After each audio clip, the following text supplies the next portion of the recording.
Friends, ಇವತ್ತು ತುಂಬ ರುಚಿಯಾದ ಒಂದು ಸಾರು ಮಾಡೋಣ. ಬೂತಾಯಿ ಸಾರು. ನಮ್ಮ ಮಂಗಳೂರು ಕಡೆ ಎಲ್ಲ ಬೂತಾಯಿ ಬಂಗುಡೆ ಎಲ್ಲ ತುಂಬ ಫೇಮಸ್ ಅಲ್ಲ. ಕರಾವಳಿ ಅಂದರೆ ಸೀ ಫುಡ್ಗೆ ತುಂಬ ಫೇಮಸ್. ಈ ಥರ ಮಾಡಿದರೆ ತುಂಬ ಚೆನ್ನಾಗಿ ರುಚಿಗಟ್ಟಾಗಿರುತ್ತೆ. ನೋಡಿ, ನಾನು 1 kg ಬೂತಾಯಿ ತೊಗೊಂಡಿದ್ದೇನೆ. ಅದನ್ನು ಚೆನ್ನಾಗಿ ಕ್ಲೀನ್ ಮಾಡಬೇಕು. ಕ್ಲೀನ್ ಮಾಡೋದು ಎಲ್ರಿಗೂ ಗೊತ್ತಿರುತ್ತೆ ಸಾಧಾರಣ, ತಲೆ ಎಲ್ಲ ತೆಗೆದು ಹಾಗೆ ಮಾಡಿದರೆ ಆಯಿತು. ಆಮೇಲೆ ನೋಡಿ, ನಾನು ಅದಕ್ಕೆ 2 ಚಮಚ ಕೊತ್ತಂಬರಿ, 1 ಚಮಚ ಜೀರಿಗೆ ಅದರ ಒಟ್ಟಿಗೆ ಹಾಕಿದ್ದೇನೆ. ಹಾಗೆ 2 ಟೊಮೆಟೊ, 2 ಈರುಳ್ಳಿ, 1 ಕಪ್ ತೆಂಗಿನ ತುರಿ, ಒಂದು ಸ್ವಲ್ಪ ಶುಂಠಿ, ಆಮೇಲೆ ಒಂದು ಅರ್ಧ ಚಮಚದಷ್ಟು ಮೆಂತೆ, 3 ಕಾಯಿ ಮೆಣಸು ತಗೊಂಡಿದ್ದೆ, ಅರ್ಧ ಚಮಚ ಅರಶಿನ, ಆಮೇಲೆ ಒಂದು 4 ಬೆಳ್ಳುಳ್ಳಿ, ಸ್ವಲ್ಪ ಹುಳಿ ಜಾಸ್ತಿ ತೊಗೊಂಡಿದ್ದೇನೆ. ಹಾಗೆ ಒಂದು 2 ಹಿಡಿಯಷ್ಟು ಒಣಮೆಣಸು ತೊಗೊಂಡಿದ್ದೆ. ಟೊಮೆಟೊ ತೊಗೊಂಡ್ರು ಹುಳಿ ತೊಗೋಬೇಕು, ಅದಕ್ಕೆ ತುಂಬ ಜಾಸ್ತಿ ಹುಳಿ ಸ್ವಲ್ಪ. ನೋಡಿ, ಅದನ್ನೆಲ್ಲ ಕಟ್ ಮಾಡ್ಕೊಂಡಿದ್ದೇನೆ. ನಾನು 2 ಟೈಪ್ ಕಟ್ ಮಾಡಿದ್ದೇನೆ. ಒಂದು ಸ್ವಲ್ಪ ಒಗ್ಗರಣೆಗೆ, ಇನ್ನೊಂದು ಸ್ವಲ್ಪ ಉದ್ದಕ್ಕೆ. ಇವಾಗ ನಾವು ಮಸಾಲೆಗೆ ಸ್ವಲ್ಪ ಎಣ್ಣೆ ಹಾಕಿ, ಎಣ್ಣೆ ಬಿಸಿ ಆದಮೇಲೆ ಈರುಳ್ಳಿ ಹಾಕ್ತಾಯಿದ್ದೀನಿ ನಾನು. ಈರುಳ್ಳಿ ಸ್ವಲ್ಪ ಫ್ರೈ ಮಾಡ್ಕೋಬೇಕು. ಈರುಳ್ಳಿ ಆಮೇಲೆ ಬೆಳ್ಳುಳ್ಳಿ ಕೂಡ ಹಾಕೋತಾ ಇದ್ದೀನಿ ನಾನು. ಹಾಗೆ ಮೆಂತೆ ಕೂಡ, ಮೆಂತೆ ಸ್ವಲ್ಪ ಹಾಕೋಬೇಕು. ಅಂದರೆ ನಾನು ಪುನಃ ಸ್ವಲ್ಪ ಒಂದು 1/4 ಚಮಚದಷ್ಟು ತಗೊಂಡಿದ್ದೇನೆ, ಆಮೇಲೆ ಹೇಳ್ತೇನೆ ನಾನು. ಈ ಥರ ಮಾಡಿದರೆ ತುಂಬಾ ಟೇಸ್ಟಿಯಾಗಿರುತ್ತೆ.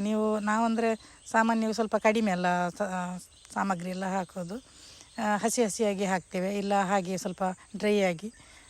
ಇದನ್ನು ಹೀಗೆ ಮಾಡಿದರೆ ತುಂಬಾ ಟೇಸ್ಟಿಯಾಗಿರುತ್ತೆ. ನೋಡಿ, ಸ್ವಲ್ಪ ಇದಾದಮೇಲೆ ನಾವು ಕೊತ್ತಂಬರಿ ಮತ್ತು ಜೀರಿಗೆ ಹಾಕ್ಕೊಂಡಿದ್ದೇನಲ್ಲ, ಅದನ್ನು ಕೂಡ ಹಾಕೋತಾ ಇದ್ದೇನೆ.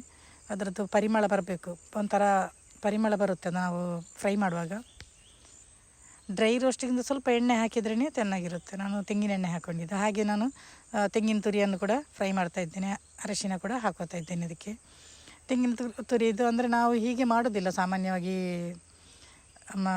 ಬೂತಾಯಿ ಅಂದರೆ ಮೀನಿನ ಸಾರು ಈ ಥರ ಮಾಡೋದಿಲ್ಲ. ಈ ಥರ ಒಮ್ಮೆ ಮಾಡಿ ನೋಡಿ. ಅದಕ್ಕೋಸ್ಕರ ನಾನು ಸ್ವಲ್ಪ ಸ್ಪೆಷಲಾಗಿ ನಿಮಗೆ ತಿಳಿಸಿಕೊಡ್ತಾ ಇದ್ದೇನೆ ನೋಡಿ.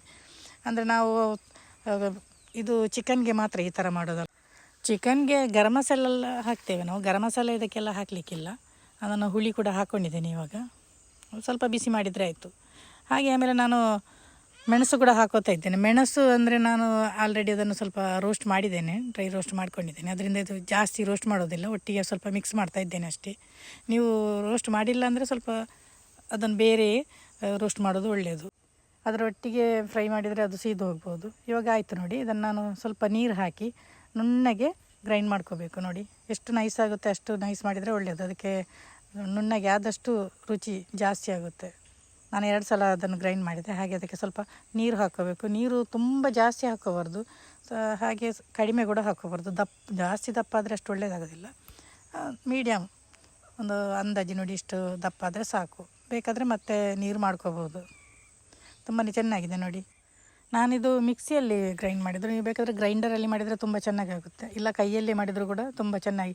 ಹಿಂದೆಲ್ಲ ಹಾಗೆ ಮಾಡ್ತಾ ಇದ್ದದಲ್ಲ, ಕೈಯಲ್ಲಿ ಕಲ್ಲಲ್ಲಿ ಕಡಿತಾ ಇದ್ದದ್ದು. ಇವಾಗ ಇನ್ನೊಂದು ಪಾತ್ರೆಗೆ ಸ್ವಲ್ಪ ಎಣ್ಣೆ ಹಾಕಿ ಇವಾಗ ನಾವು ಒಗ್ಗರಣೆ ಹಾಕ್ಕೊಳ್ಳೋದು. ಕೆಲವರು ಲಾಸ್ಟಿಗೆ ಒಗ್ಗರಣೆ ಹಾಕ್ತಾರಲ್ಲ ನೋಡಿ. 1/4 ಟೀ ಸ್ಪೂನಷ್ಟು ನಾನು ಮೆಂತೆ ತಗೊಂಡಿದ್ದೇನೆ. ಮೆಂತೆ ಇವಾಗ ಸ್ವಲ್ಪ ಹಾಕ್ಕೋಬೇಕು, ಅಂದರೆ ಒಂದು 3/4 ಟೀ ಸ್ಪೂನ್ ಬೇಕಾಗುತ್ತಾ ಅಂತ. ಹಾಗೆ ಈರುಳ್ಳಿ ಸಣ್ಣಗೆ ಹೆಚ್ಚಿಟ್ಕೊಂಡಿದ್ದೇನಲ್ಲ, ಅದನ್ನು ಇವಾಗ ಹಾಕ್ತಾಯಿದ್ದೇನೆ. ಇದು ನಾವು ಒಗ್ಗರಣೆ. ಹಾಗೆ ಕಾಯಿ ಮೆಣಸು, ಶುಂಠಿ ಅದನ್ನು ಕೂಡ ಹಾಕೋತಾ ಇದ್ದೇನೆ. ಸ್ವಲ್ಪ ಕರಿಬೇವು ಕೂಡ ಹಾಕ್ಕೋಬೇಕು. ಹಿಂದೆಲ್ಲ ಕರಿಬೇವು ಹಾಕ್ತಾ ಇರಲಿಲ್ಲ, ಯಾಕಂದರೆ ಅದು ಕರಿಬೇವು ಅಂದರೆ ಬ್ರಾಹ್ಮಣ ಅಂತ ಹೇಳ್ತಾಯಿದ್ರು. ಇವಾಗ ಎಲ್ಲರೂ ಹಾಕೋತಾರೆ, ಅದೊಂದು ಫ್ಲೇವರ್ ತುಂಬ ಚೆನ್ನಾಗಿರುತ್ತೆ ಅನ್ನೋ ಕಾರಣಕ್ಕೋಸ್ಕರ. ಸ್ವಲ್ಪ ಫ್ರೈ ಆದಮೇಲೆ ಟೊಮೆಟೊ ಇದೆಯಲ್ಲ, ಟೊಮೆಟೊ ಕೂಡ ಹಾಕ್ಕೋಬೇಕು.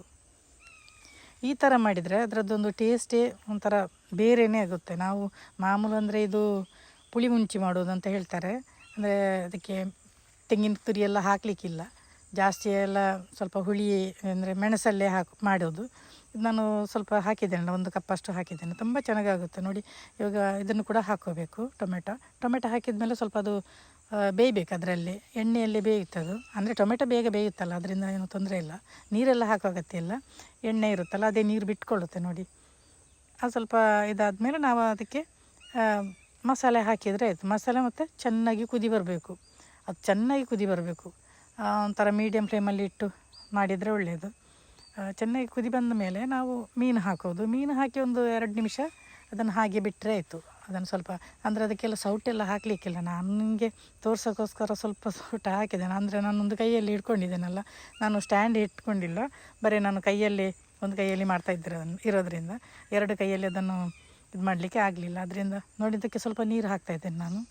ಅಂದರೆ ಅದು ತುಂಬ ದಪ್ಪ ಇತ್ತು.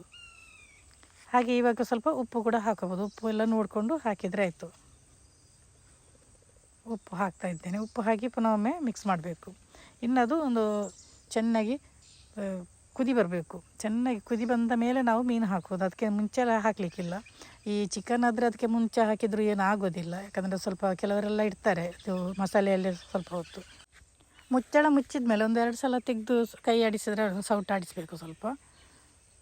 ನೋಡಿ ಸ್ವಲ್ಪ ಇದು ಕುದಿ ಬರ್ತಾ ಉಂಟು. ಇವಾಗ ಚೆನ್ನಾಗಿ ಕುದಿ ಬಂದ ಮೇಲೆ ನಾವು ಅದಕ್ಕೆ ಮೀನು ಹಾಕೋದಷ್ಟೇ. ಮೀನು ಹಾಕಿ 2 ನಿಮಿಷ ಅಂತಲ್ಲ, ಸ್ವಲ್ಪ ಒಂದು ಕುದಿ ಬಂದರೂ ಒಳ್ಳೆಯದೇ. ಕೆಲವೊಮ್ಮೆ ಕೆಲವು ಮೀನೆಲ್ಲ ಸ್ವಲ್ಪ ಬೇಗ ಬೇಯುತ್ತಲ್ಲ, ಅದರಿಂದ ನಾವು ನೋಡ್ಕೊಳ್ಬೇಕು. ಇದು ಸಣ್ಣ ಮೀನು, ಒಂದು ಸ್ವಲ್ಪ ಇದಾದರೆ ಸಾಕು. ಒಂದು 2-3 ನಿಮಿಷದಲ್ಲಿ ಅದು ಮತ್ತೆ ಅದು ಆ ಬಿಸಿಗೆ ಅದು ಬೇಯುತ್ತೆ. ಅಂದರೆ ಅದು ಬೇಗ ಬೇಯುತ್ತಲ್ಲ ಸಣ್ಣ ಮೀನಾಗಿರೋದ್ರಿಂದ. ಹಾಗೆ ಬಂಗುಡೆ ಆದರೆ ಸ್ವಲ್ಪ ಹೊತ್ತು ಬೇಕಾಗುತ್ತೆ. ಅದನ್ನು ಮುಚ್ಚಿಡ್ತಾ ಇದ್ದೇನೆ. ನೋಡಿ ಇವಾಗ ಆಗ್ತಾ ಬಂತು, ಕುದಿ ಚೆನ್ನಾಗಿ ಬರ್ತಾ ಇದೆಲ್ಲ. ಇವಾಗ ನಾವು ಕೊತ್ತಂಬರಿ ಸ್ವಲ್ಪ ಹಾಕಿದರೆ ಆಯಿತು. ಅಂದರೆ ಸ್ಟವ್ ಆಫ್ ಮಾಡಿ ಕೊತ್ತಂಬರಿ ಸೊಪ್ಪು ಹಾಕಿದರೆ ಆಯಿತು. ಕೆಲವರಿಗೆ ಏನಪ್ಪ ಅಂದರೆ ಅದು ಸ್ವಲ್ಪ ಕೊತ್ತಂಬರಿ ಸೊಪ್ಪು ಹಸಿ ಸಿಗಬಾರ್ದು, ಅದರ ಸ್ಮೆಲ್ ಬರಬಾರ್ದು ಅನ್ನೋ ಕಾರಣಕ್ಕೋಸ್ಕರ ಸ್ವಲ್ಪ ಬೇಗ ಹಾಕ್ತಾರೆ. ನಾನಿವಾಗ ಕೊನೆಯಲ್ಲಿ ಹಾಕ್ತಾ ಇದ್ದೀನಿ ಕೊತ್ತಂಬರಿ ಸೊಪ್ಪು. ಆಯಿತು, ಇಲ್ಲಿ ನಮ್ಮದು ಬೂತಾಯಿ ಸಾರು ತುಂಬಾ ಟೇಸ್ಟಿಯಾದ ಬೂತಾಯಿ ಸಾರು ರೆಡಿ ಆಯಿತು. ಅನ್ನಕ್ಕಂತೂ ಸೂಪರ್ ಕಾಂಬಿನೇಷನ್ ಅಂತ ಹೇಳ್ಬೋದು. ನೀವು ಒಮ್ಮೆ ಮಾಡಿ ನೋಡಿ, ಹಾಗೆ ನನಗೆ ಆಮೇಲೆ ಕಮೆಂಟ್ ಮಾಡಿ. ಹಾಗೆ ನನ್ನ ಚಾನಲ್ ದಯವಿಟ್ಟು ಸಬ್ಸ್ಕ್ರೈಬ್ ಮಾಡ್ಕೊಳ್ಳಿ. ನೋಡಿ ತುಂಬ ಅದ್ಭುತವಾದ ರುಚಿ. ನೀವು ಈ ಥರ ಮಾಡಿದ್ದೀರಾ ಅಂತ ದಯವಿಟ್ಟು ಕಮೆಂಟಲ್ಲಿ ತಿಳಿಸಿ. ಬಹುಶಃ ಯಾರು ಮಾಡಲಿಲ್ಲ ಅಂತ ಅನ್ಕೋತೀನಿ ನಾನು. ವಂದನೆಗಳು.